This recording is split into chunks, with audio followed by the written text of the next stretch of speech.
Happy day 7. You're on your last day of our first week of the 28-day challenge. And what we're going to talk about today is support rather than always trying to solve problems. It's really easy as a leader to get sucked into this mindset of it's your job to solve everyone's challenges or their problems or resolve everything. And that's exhausting and also an unrealistic burden to bear.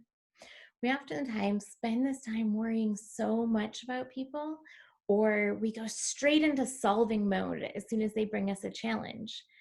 And we forget that actually the biggest needs in the workplace are to be seen, heard, valued, and safe. Nowhere in there does it say somebody else fixes my problems.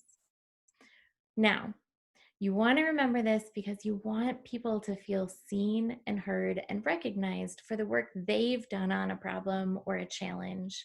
And you want them to feel valued for what they're capable of doing. And the safe is, I've got your back if it goes past that. But remember, when you're going into those conversations with someone, to ask them or slow them down when they're talking about a big problem and say, where do you want me to show up in this? Do you want me to help you come up with ideas about how to solve this and move forward? Or do you need somebody's support and action to be done? Or right now, do you just need a sounding board to feel heard?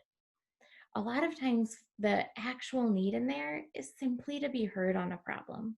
It doesn't have to be fully resolved, and actually, just being heard is part of the resolution for somebody else, oftentimes.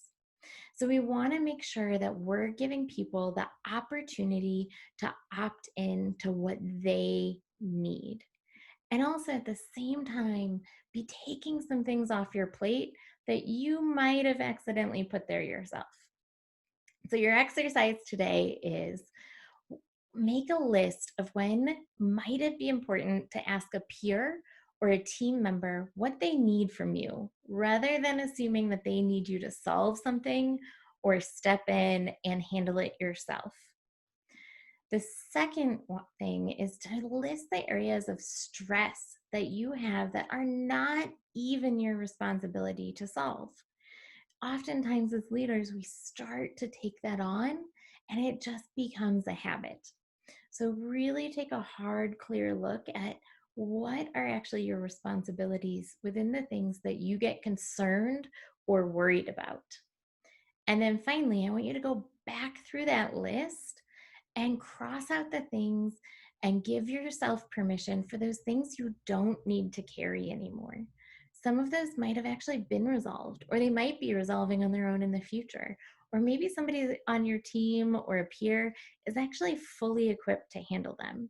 So give yourself permission to support that person in them finding the resolution instead of actually taking the work on to resolve it yourself.